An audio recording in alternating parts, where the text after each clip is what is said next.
Hello, everyone. Today we're talking to Sarah Ballini-Ross, who is an expert in safety, public health, and innovation.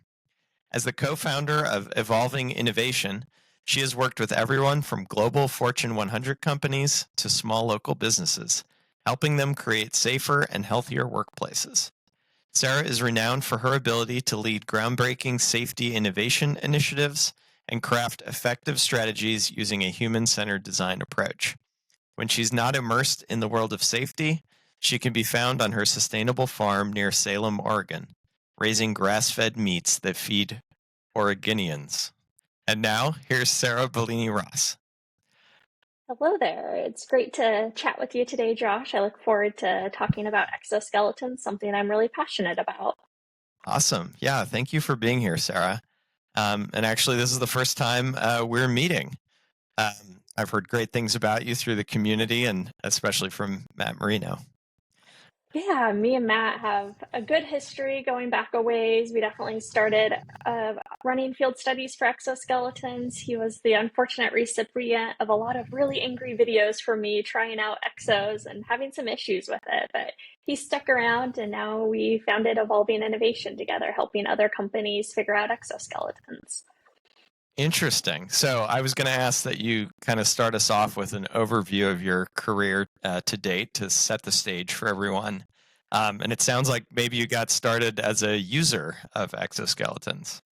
Well, we can go way back. At 18, I, like many people, started working in a warehouse. My mom worked in the warehouse, and I saw great money right out of high school as a good opportunity. So I worked in a repack distribution center. Absolutely hated it. So that was great motivation for me to continue on getting my college degree, but it also kind of gave me that real world experience of what it's like to work in a warehouse, what it's like to not be able to be 2 minutes late, to have to leave all of your belongings in the locker room, and kind of the challenges that a lot of employees still face today.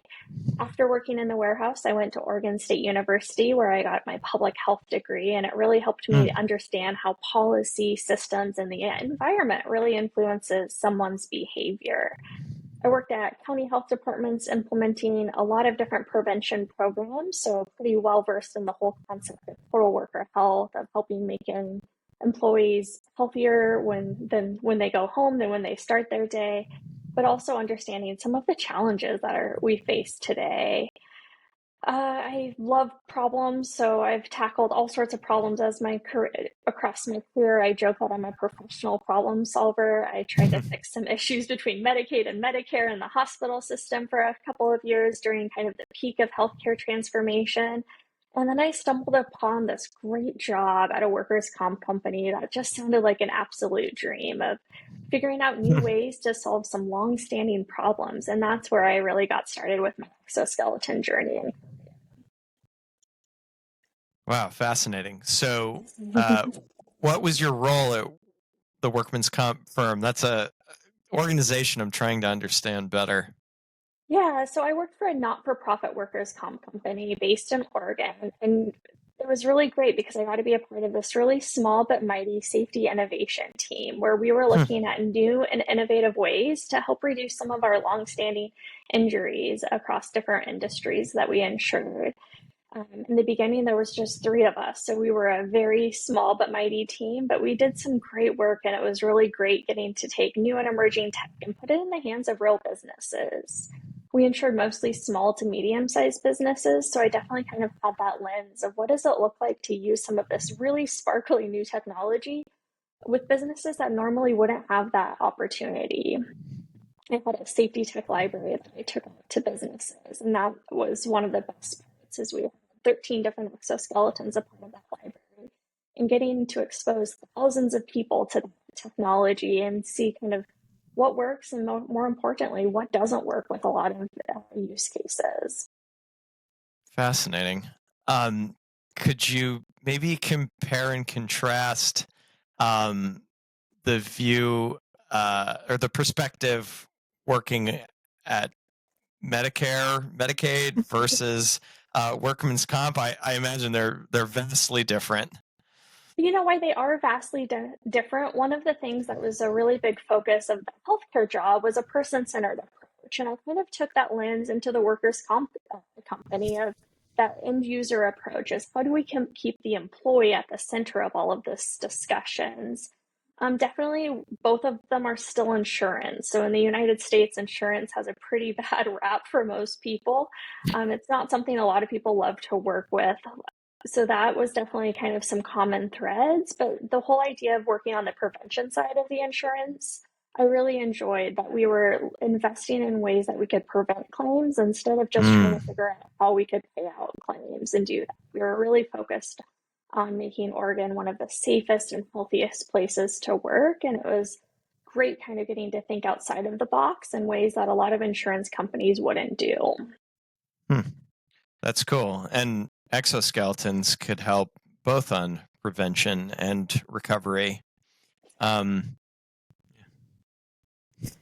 Yeah, it's Sorry. exciting now that there's some return to work standards for exoskeletons. That was definitely a common question we got. And unfortunately, the standards weren't in place. And Washington Labor and Industries came up with some great draft ones that we kind of based it off of.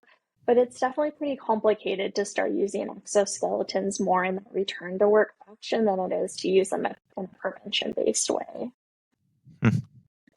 Yeah, you talk about the workman's comp team that you worked on being very small but mighty. One of the things I've wondered is how could you possibly, um, I don't know, contain all of the expertise necessary to think through the plethora of possible injuries and possible recovery strategies. It just seems hard. It was really hard, but it also taught me a lot of how do you move something like deploying exoskeletons, right? So you have to think about it from the insurance perspective. We insure these employees. We're putting brand new technology on workers that we know have a high likelihood of getting hurt on the job. And so it took a lot of relationship building and trust building to get our internal partners on board with what we were hoping to do. Just the joys of being an innovation department is my legal team was pretty hesitant at first. I should also mention that we were deploying this in the middle of the pandemic. We started the planning process in 2019 with the go live date of 2020.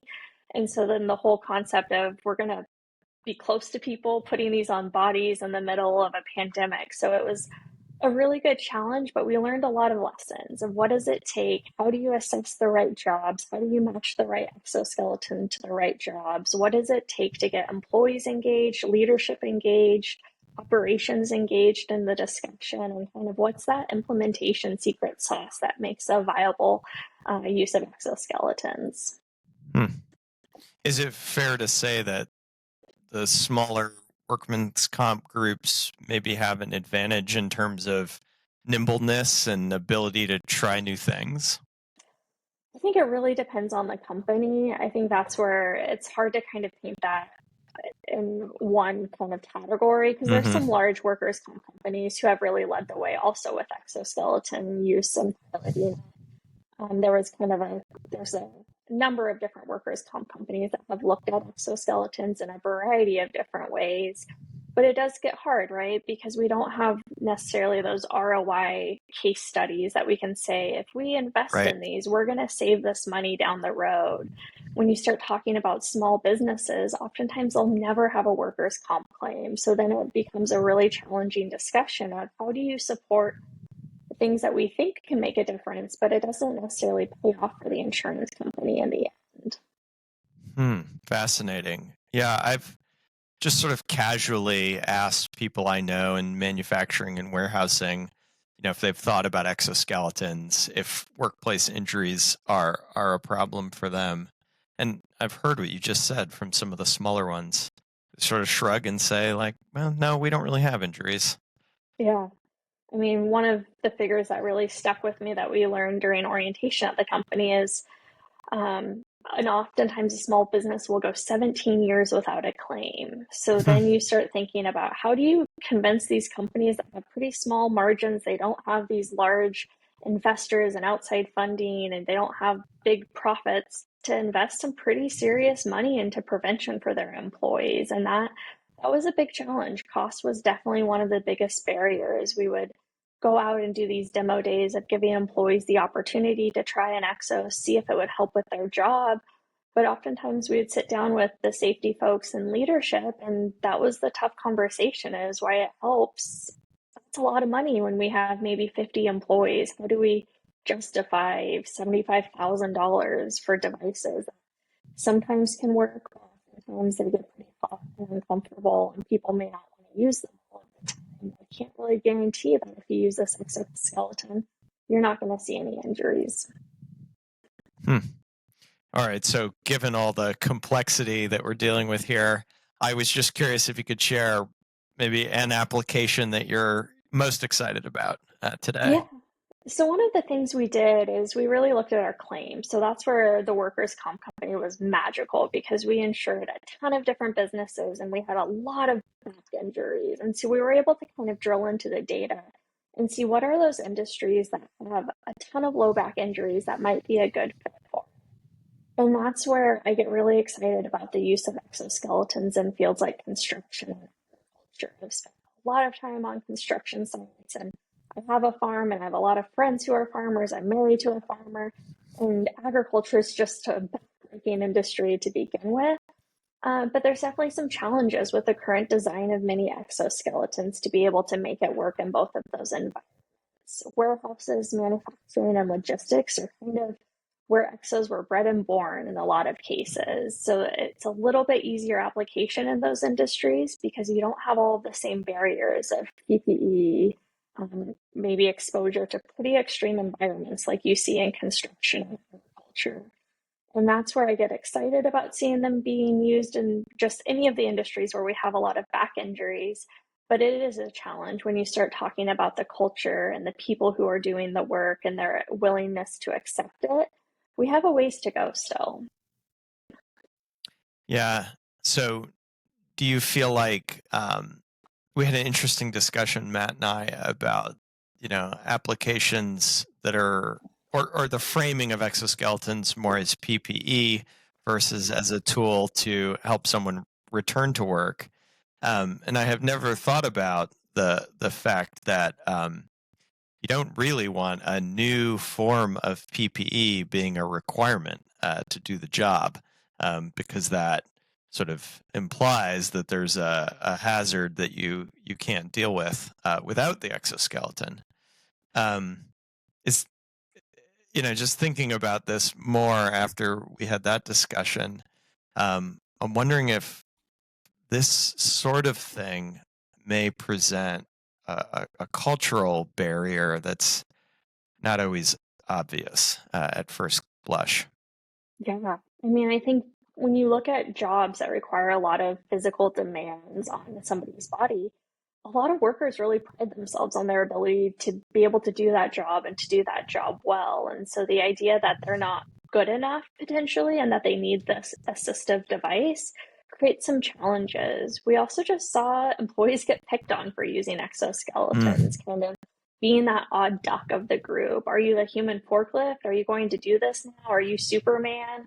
A lot of kind of that culture still needs to change, but also in production-based environments, it takes time to don and doff an exoskeleton. It's not always convenient and easy. When you start talking about agriculture, some of these work sites are thousands of acres. So is your exo where you need it? What does that look like? We also came across employees who had never worn a backpack. And so you start putting on this pretty restrictive device, and that gets pretty uncomfortable for some folks. And then the ability to have materials in all different languages, exoskeletons to be able to fit all different sizes of bodies, be able to work with other PPE that's required on the jobs. There's a lot of challenges still that really would need to be addressed before you started seeing widespread adoption or requirement of exoskeletons as PPE. And I would also encourage anybody who's thinking about making exoskeletons mandatory to work in exoskeletons for a lot of the time.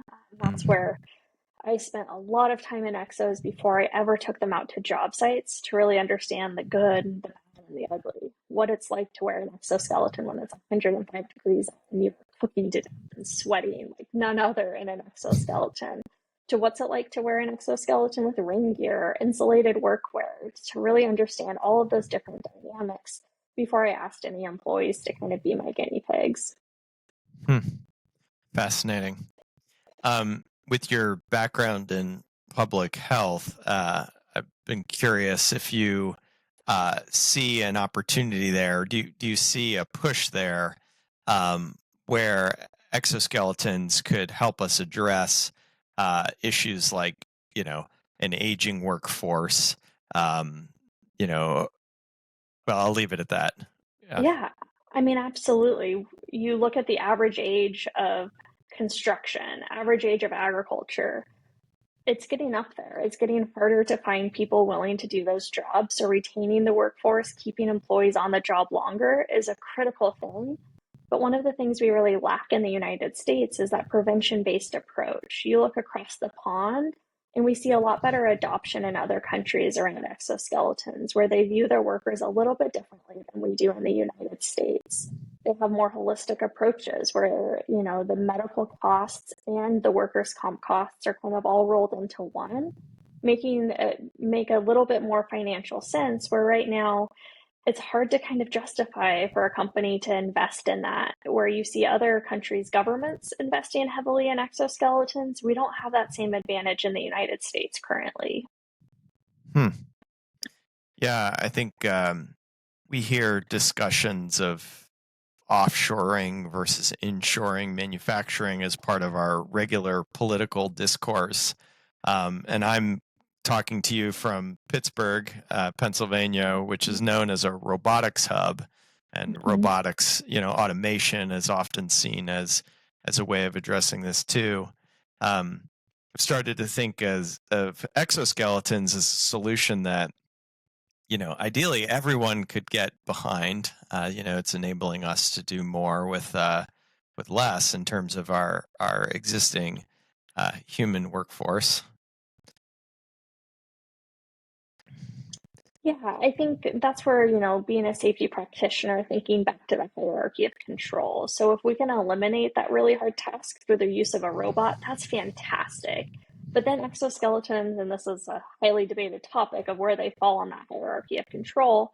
I mean, if it is at that PPE level, it's not the most effective for how challenging it is to implement exoskeletons. So I think that's something that a lot of companies really face is what is the right solution to address this. I always talk to companies about, have we addressed the easy things? Are there easier modifications that we can do to eliminate this potential risk?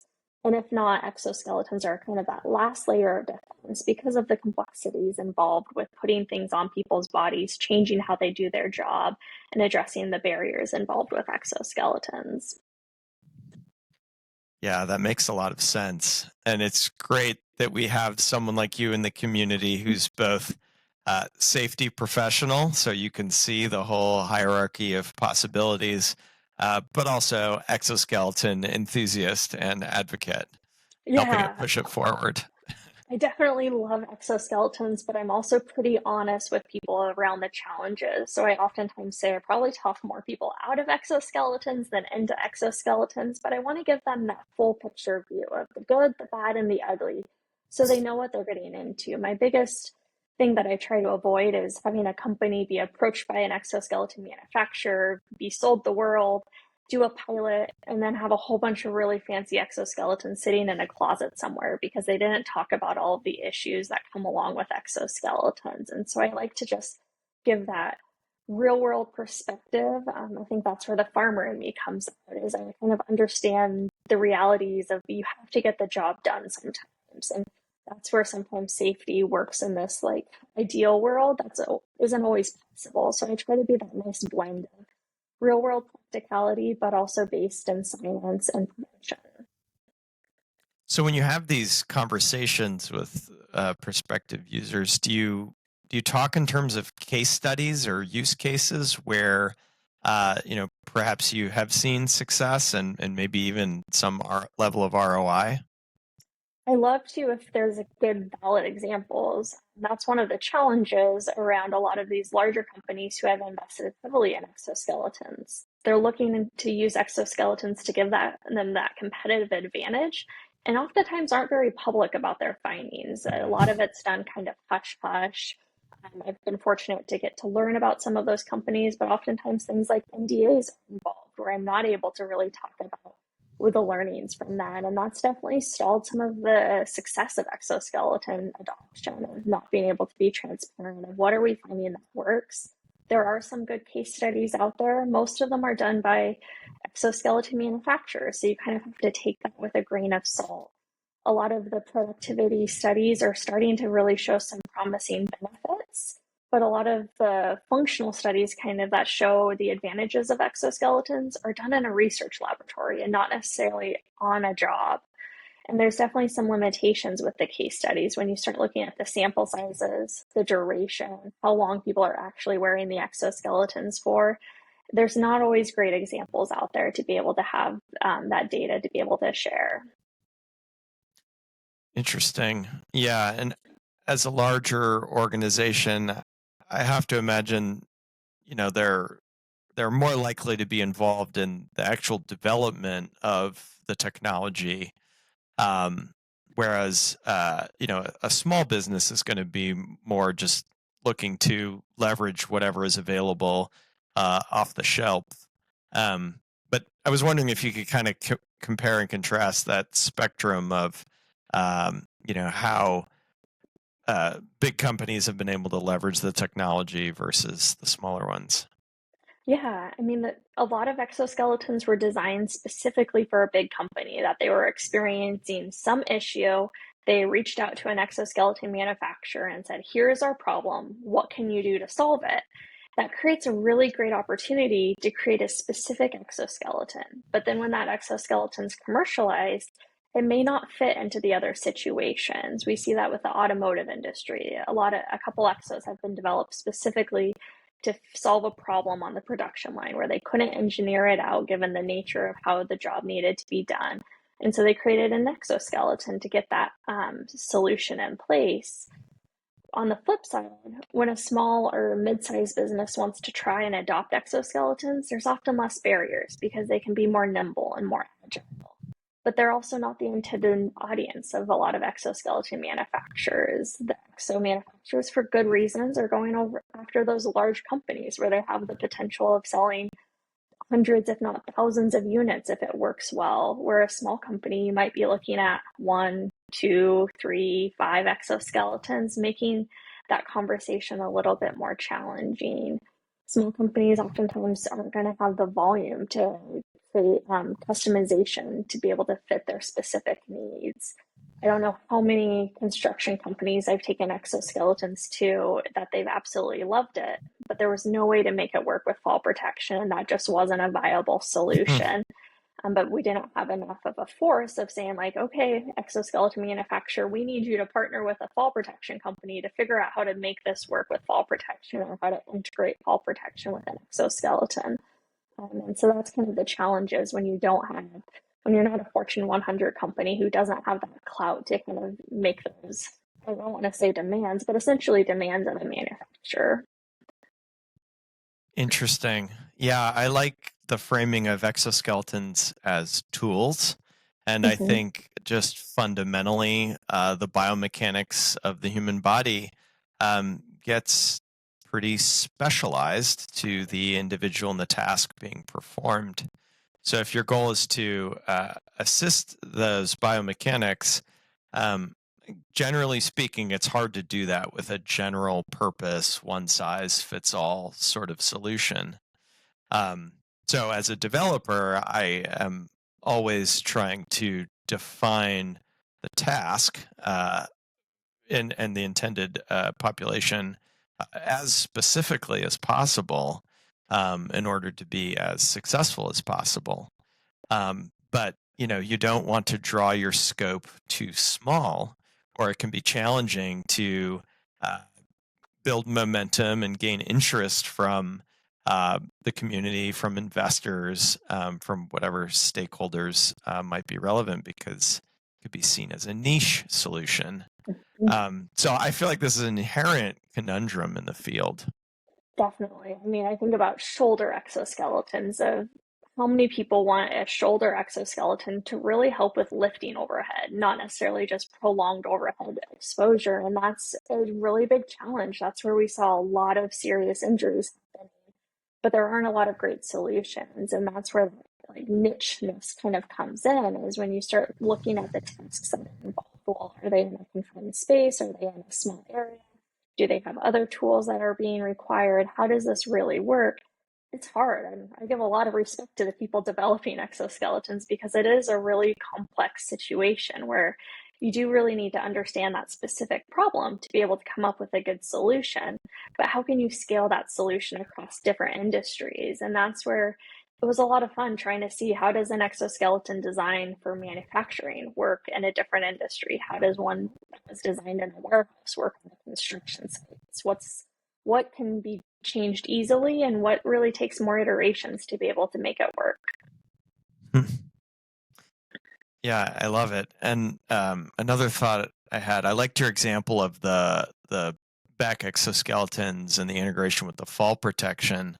Um, it might seem obvious at a surface level that the developer of the exoskeleton ought to partner with the developer of the back or of the fall protection on some kind of integrated solution. But another challenge that I think the industry faces is small companies developing these innovative products don't necessarily have the scale yet to be taken seriously by Mhm. a major Fortune 500 or whatever company on some kind of technology integration project. Yeah, that's definitely the challenge. I talk to a lot of exoskeleton companies around that topic, and they always would say, like, if there's funding for it, we're more than happy to do it. But that's the reality of a lot of the exo Hmm. companies is they're still pretty small. Many of them are still in that kind of startup phase where they don't have the means to accomplish what would really be necessary to scale it across very, very regulated things like fall protection. It's not just something you can add a few hooks and call it good. It requires a lot of testing, a lot of development to be able to make sure it works. And that's where we need more collaboration across the board. Hmm. Yeah, and tying it back to a public health issue, at least in my experience, I feel like it's helpful if you can communicate to stakeholders who are maybe not experts in the specific domain that, like, actually, this is a huge problem. It may be larger than you realize, given, you know, demographic societal trends that are ongoing. Definitely. Like I'm always kind of weighing serious injuries and fatalities versus what are the most commonly occurring injuries. And that's Mm. kind of where the integration of fall protection and exos hits that sweet spot is we know low back injuries are one of the most common injuries, but a fall is one of the most common ways people die on the job site. So how could we marry those two where we're helping prevent the frequency, but also those really potentially serious injuries? And that's where the public health perspective comes in. How could we look outside of the box? But it's going to really take a coordinated effort. It's going to take investments from people besides just the companies in order to really make it work. Hmm. So, given your background, and we kind of touched on this already a little bit earlier, but you're obviously as a safety professional thinking about the whole hierarchy of controls associated with safety in the workplace. Um, but that's often not how someone developing a product is thinking about the problem they're trying to solve, because try as we might to be focused on the problem and then develop the solution afterwards, these things are always commingled. Um, I'm curious for your perspective on this. I mean, as a consultant, I'm sure you've run into this problem. How do you convince the developer that maybe they're barking up the wrong tree? I think relationships is really key. When I started, that's how I got to know Matt is I was just sending him real world feedback of here's what's not working, here's what's my challenge, and then that would get shared with the engineers. We would hop on a call and talk about what's working and not what's working. And then one of the things that I loved is I put exos on probably hundreds, if not thousands, of workers. And I would always, at the end of the test, I would always ask him, like, what do you love about it? What would you change about it? If you had a magic wand, it could make the exoskeleton do anything, what would it be? And so many great solutions came from those employees. And I always relayed those back to the manufacturers and said, have you ever thought about this? Have you ever thought about that? Oftentimes it was, yes, it's on our list, but we are trying to make it work in the next iteration, or we're interested in trying it. But that's where the relationships became really key, is I was so fortunate to be on a first name basis with a lot of the engineers who have developed a lot of the exoskeletons out there, to be able to kind of be that bridge between the end users and a wide variety of industries with the people who are designing the exoskeletons, of kind of sharing what's working for people and what's not working and what could we change to make it better. And then a lot of firsthand experience of trying and using exoskeletons myself. I wasn't just putting them on people. I've worked thousands of hours in exoskeletons, a whole bunch of different things, oftentimes never tasks that is what an exoskeleton was designed for. That's great. Yeah, one of the things that I've been passionate about as a developer of the technology is to involve end users in the development, um, because far too often it's this sort of linear and then iterative process where you throw something at the wall and you see if it sticks. Okay, it doesn't stick. I got to redesign it, and over again. Um, you can learn that way, but I think it takes a lot of time. It consumes a lot of resources. If you could actually integrate the end users into the design and iteration process, so that they are no longer just passive recipients, but actual participants, my theory is we can advance much more quickly as a field.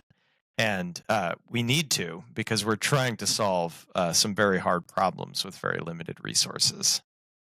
Definitely. Like, that's the joy of a human-centered design, which is when you are able to engage those end users early in the process as you're still defining the problem, you get a better view of what that problem really looks like. What are the other things that you may not have that same vantage point? And that's where end users have such valuable input. And it's really, really helpful to get their buy-in in the beginning. And that's where, if you're involving them in the development process, by the time you have a solution, they're going to be much more likely to use it if they were a part of that process, versus me coming to them saying, hey, this was designed, it's going to help you, versus this is something you helped design, that this was an issue that was defined by people like them, and they were able to kind of see the vantage point and have their needs and concerns addressed in the design phase, versus having to iterate on something that's already developed. I love it. Well, we share a passion for human-centered design. Yeah. Um, so I want to ask, how is it going putting exoskeletons to work on your farm? And could you maybe talk a little bit more about the positive feedback loops between your I don't know, your day job and it sounds like your Yeah. husband's business, the farm? No, he actually works for a different farm during the day. So the farm is our side Okay. hustle, which is part of Nice. why I love exoskeletons, because we are putting in some really long days. The farm kind of is our night and weekend activity. Sometimes we have 16 or 18-hour days. So the idea of an exoskeleton that can help with fatigue was absolutely critical. For me, it gave me that real world experience, that I was able to see the good, the bad, and the ugly of an exoskeleton. I've done everything from building a greenhouse using exoskeletons, to trimming thousands of hooves using exoskeletons, to doing it.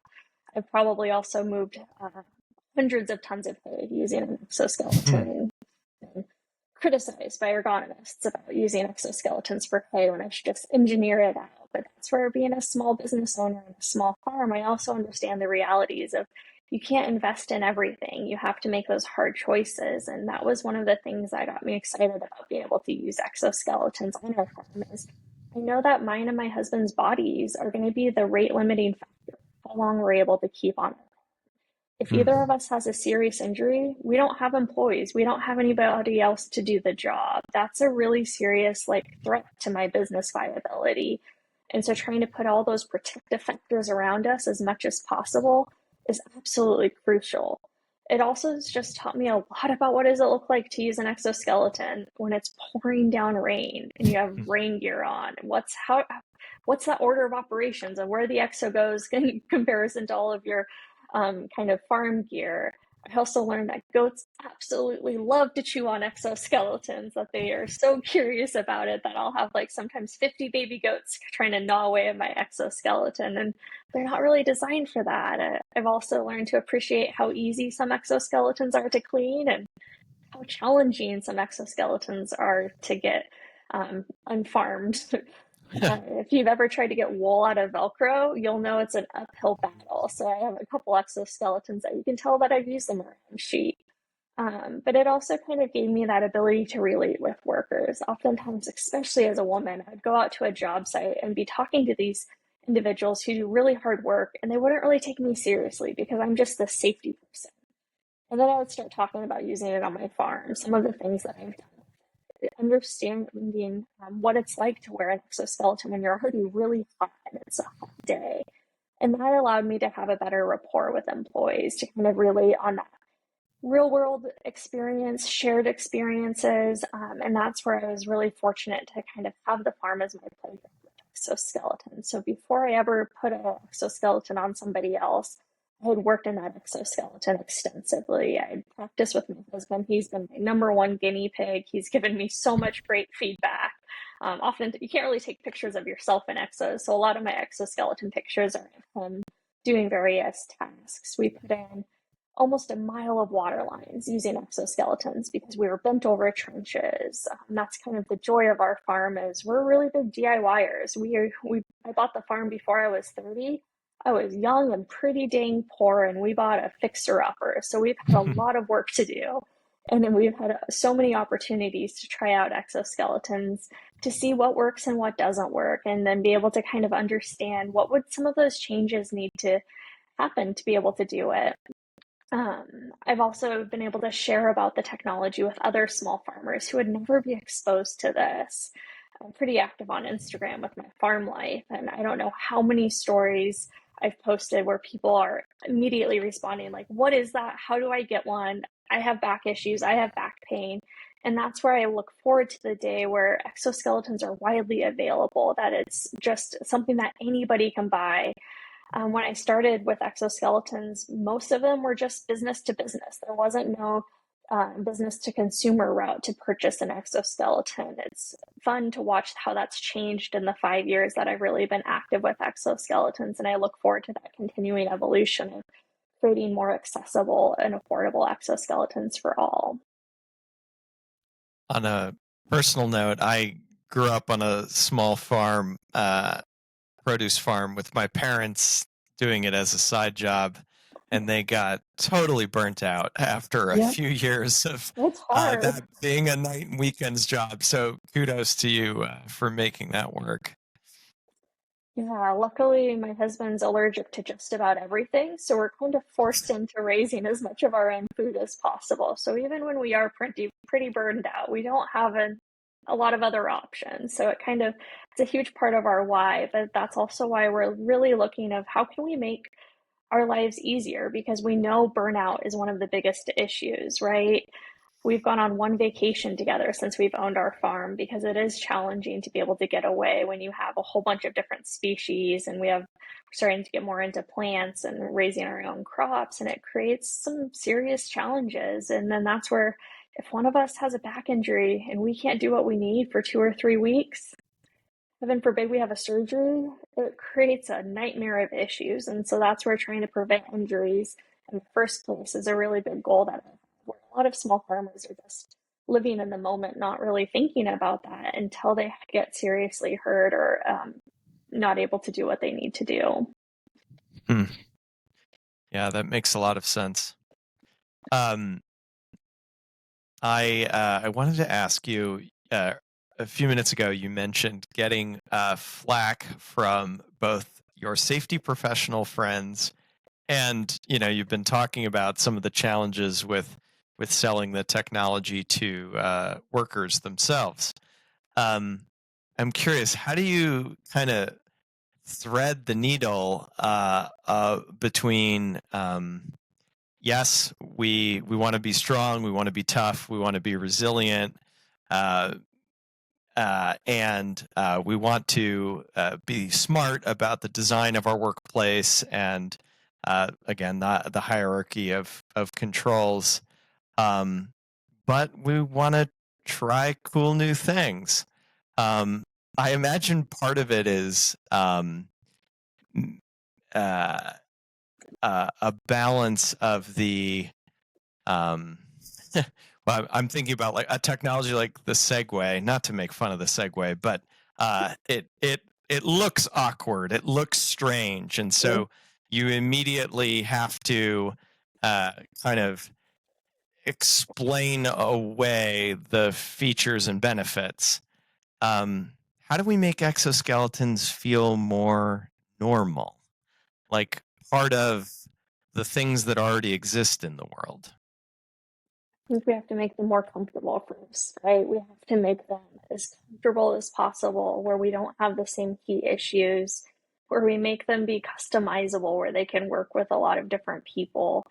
But I also think it is right. It's looking at that whole systems.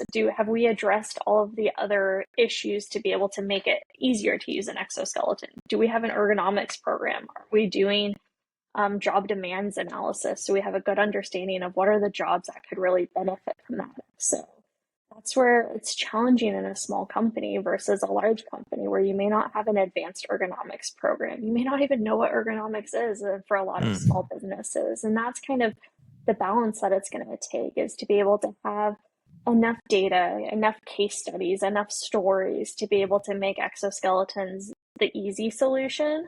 But right now it's pretty challenging. You look at how you fit an exoskeleton. It's kind of complicated in a lot of situations. If you mess up on the fit, it really impacts that user experience. So how can we make exoskeleton fitting process as easy as possible for that end user, where you don't need somebody like me being like, nope, actually you need to adjust your shoulder exo because that's going to get in your way. You're going to have chicken wing syndrome where your shoulder exo is clicking every time you try to move. A lot of the kind of issues kind of come back to, do you know how to use the device properly? Are you using it for the right tasks? Are you using it in the right situations? And that's can be challenging for a lot of companies to figure out. And so that's where I think as the devices continue to evolve and iterate and get simpler and more streamlined, more effective, we'll start seeing easier use cases. But it's kind of like what we talked about. It's hard when they're designed for very specific cases to be able to use broadly. Yeah, I mean, with technologies like office chairs or backpacks, there already exist ergonomic adjustability and sizing considerations that often don't get used. Um, and those are, quote unquote, normal household technologies already. Um, it makes me think about, what we think about when we're selling our product, being really careful about who your ideal early adopter is. And just because they have the money or the curiosity or you ran into them at an event doesn't necessarily mean it's really a well qualified lead um, worth pursuing. So you've kind of talked about this already from a different perspective, but what are maybe some of the primary things to look for when evaluating the opportunity for the solution?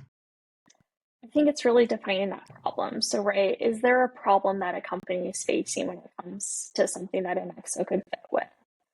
Is there the means to be able to support the program, right? It's really helpful if you have time and dedicated resources in order to make it work. Do you have that curiosity? Do you have that willingness to play? Do you have that flexibility to be able to take employees out of operation and production for a couple of hours to provide a thorough training?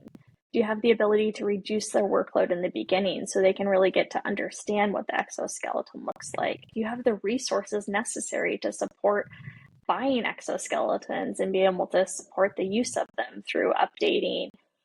Employee turnover is another big challenge. Exos are a little bit complicated. So if you have a revolving door of employees, how is that going to work? Are you going to have a full-time exoskeleton trainer to kind of be able to manage that? That's where being able to find the right exoskeleton and fit it with the right company, it is, I talk about it kind of like shoes, right? Is we have you don't wear the same shoes for every task. And that's the exact same thing with exoskeletons. I oftentimes get asked, well, what's my favorite exoskeleton? Well, I don't have any one favorite because it really depends on what I'm doing, what I'm wearing, what's going on.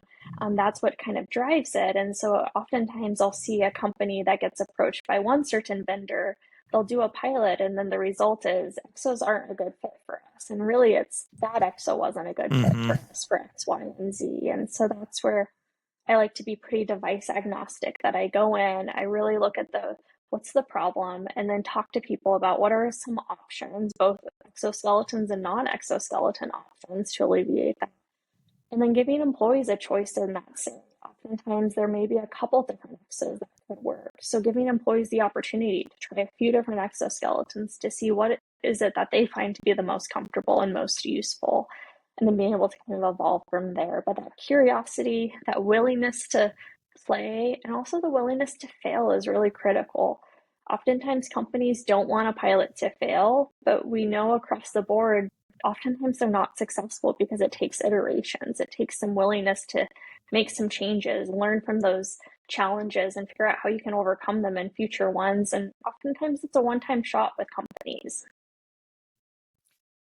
The first thing you said was defining the problem, and this is deceptively hard in a lot of cases, because you may know that your feet hurt or your back hurts, but you do a plethora of activities throughout the day, and the link between pain and a potential biomechanical intervention may not be obvious.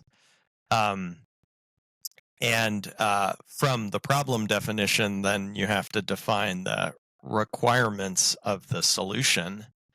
I imagine, this is there's a lot of process, a lot to think through, and uh, maybe many potential end users of the exoskeleton are not used to this type of problem solving.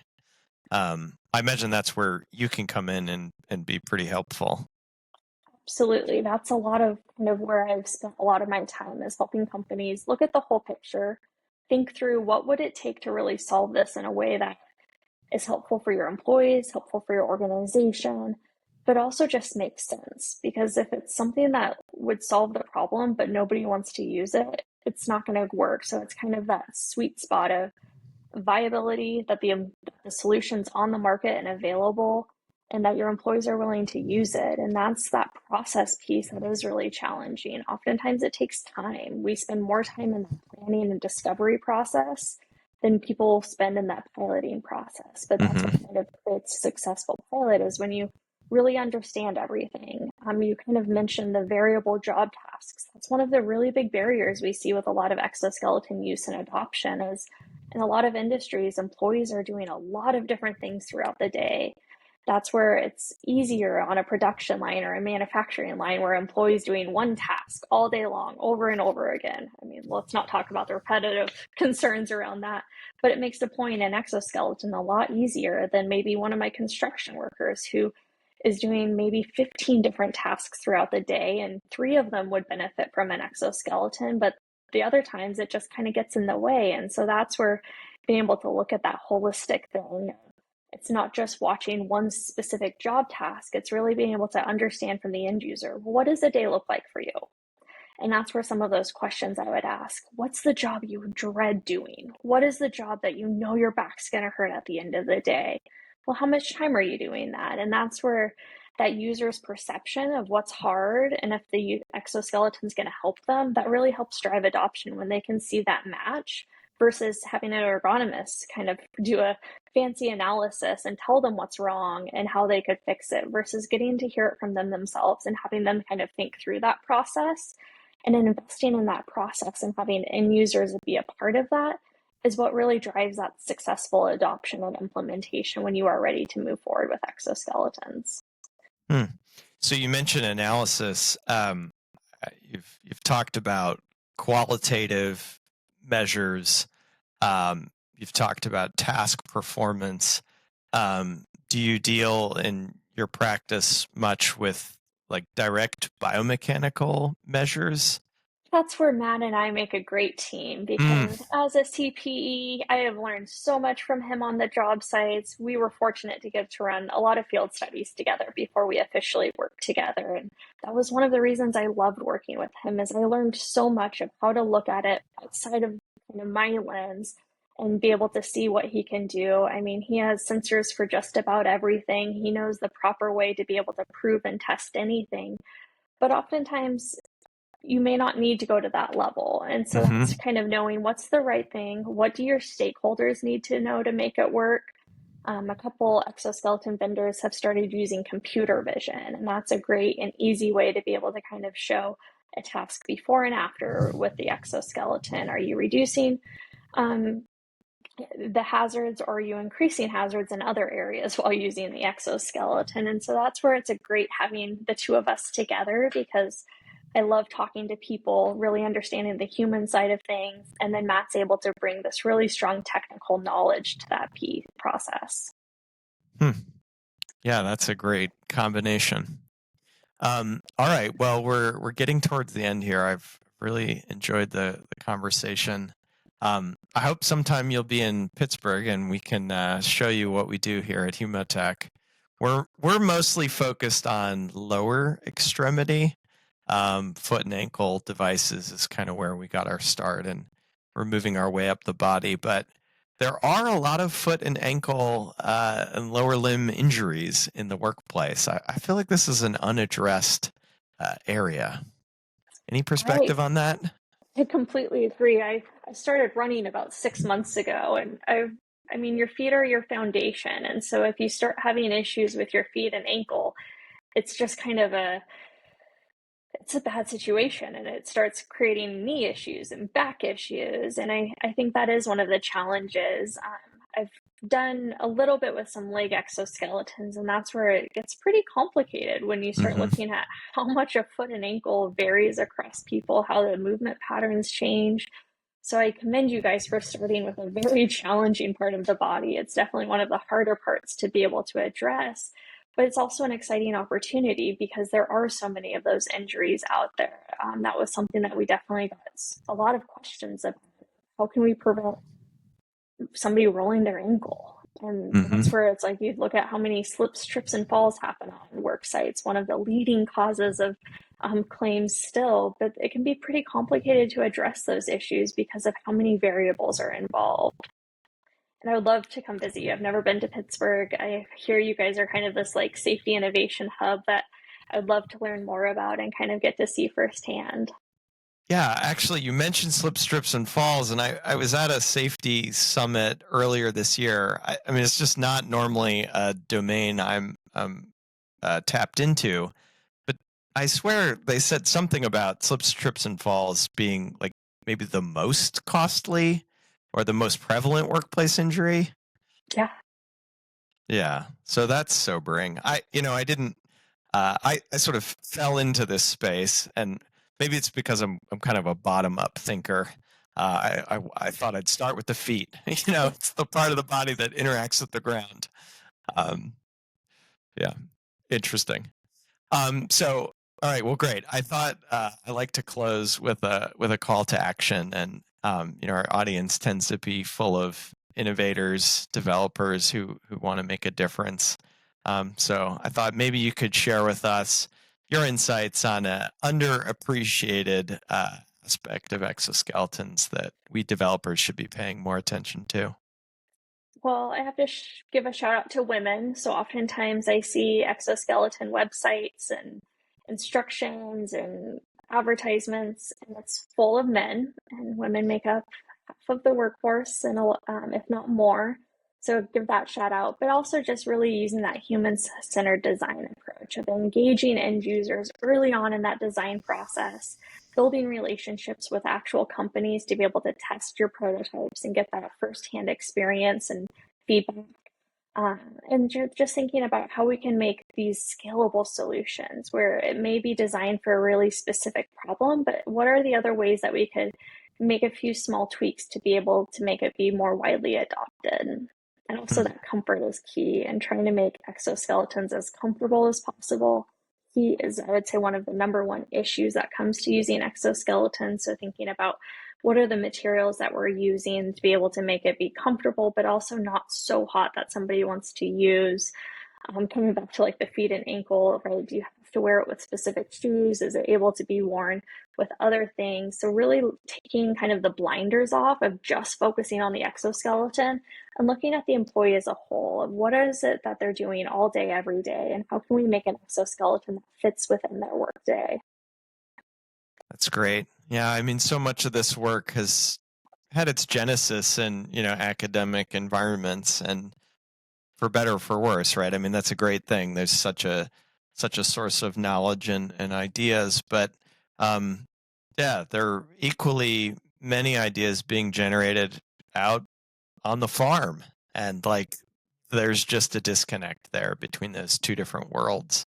So I love to have these kind of conversations where we can build bridges and problem solve together.